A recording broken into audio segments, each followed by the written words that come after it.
आज हम बात करने वाले हैं एक ऐसे बच्चा जिसकी एक ही वक्त में दो जगह मौत होने का दावा किया गया है। 8 मार्च 1921 को वैकिसन के वाकैसा शहर में ओवलिंगन स्टोन कंपनी के करीब एक तालाब में एक 5 साल के बच्चे की लाश तैरती हुई मिली। लाश को देखकर लगता है कि इस बच्चे को कई महीने पहले यहाँ डुबाया गया है। बच्चे को शायद किसी नुकीली चीज़ से मारा गया और इस तालाब में फेंक दिया गया।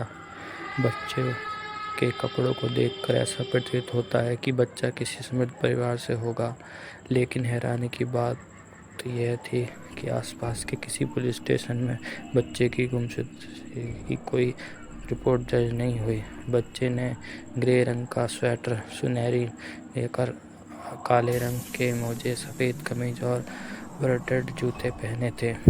उसके बाल कटे हुए थे, आंखें भूरी थी और नीचे के जबड़े का एक दांत गायब था। यह घटना एक समृद्ध इलाके की थी, इसलिए पुलिस पर केस को जल्दी हल करने का दबाव था।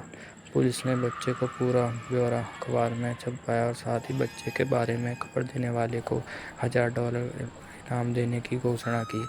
लेकिन जब कई दिन तक लाश का कोई नहीं आया तो उसी इलाके के एक शमशान घाट में बच्चे की लाश को दफना दिया।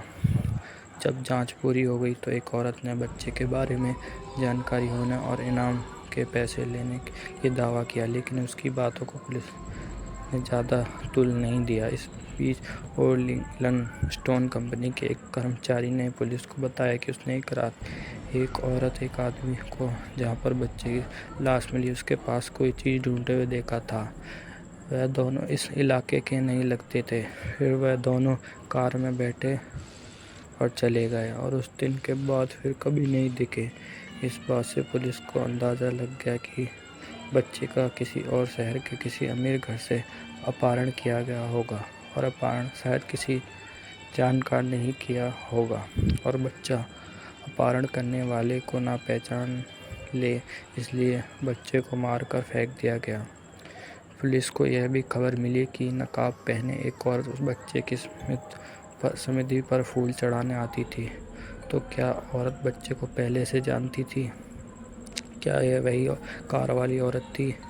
पुलिस के पास इन बातों का कोई जवाब नहीं था, लेकिन जिस औरत ने पैसों का दावा किया था उसने 1940 में मरते हुए अपने आप को उसी शमशान में दफनाने की इच्छा व्यक्त की थी जिससे उस मासूम बच्चे को दफनाया गया था। तो क्या था वह औरत बच्चे को जानती थी? इससे पहली का जवाब भी नहीं मिल पाया। लेकिन बच्चे को दफनाने के कुछ दिन बाद एडमंड लेम नामक एक आदमी ने पुलिस से आकर कहा कि वह अखबार में बच्चे की फ़ोटो देखकर यहाँ आया है और यह उसका बच्चा है। एडमंड लेम, जो अपने आप को उस बच्चे का बाप बताता है, उसने बताया कि उसके बेटे का नाम होमर लेम था और उसकी मौत विस्कॉन्सिन में डूबने से नहीं बल्कि उत्तरी अमेरिका में एक कार एक्सीडेंट में हुई थी। उस समय भी वह बताया जब बच्चे की लाश तालाब में मिली थी, लेकिन पुलिस को एडमंड लेमे की बातों पर यकीन नहीं था। इसलिए एडमंड लेमे के बेटे होमर लेम और तालाब में मिले बच्चे की रिपोर्ट की डॉक्टरी जांच की गई। जांच में निष्कर्ष निकला कि दोनों की रिपोर्ट लगभग समान थी। तो क्या होमर लेमे की तालाब में मिला बच्चा था? लेकिन एक बच्चा एक ही समय दो जगह कैसे हो सकता है?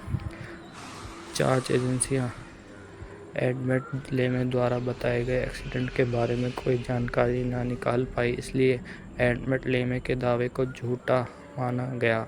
लेकिन पुलिस और जांच एजेंसियां तालाब में डूबे बच्चे की मौत का कारण और उसके कातिल को आज तक नहीं ढूंढ पाई और बच्चे की मौत का राज उसकी मौत के साथ ही दफन हो गया।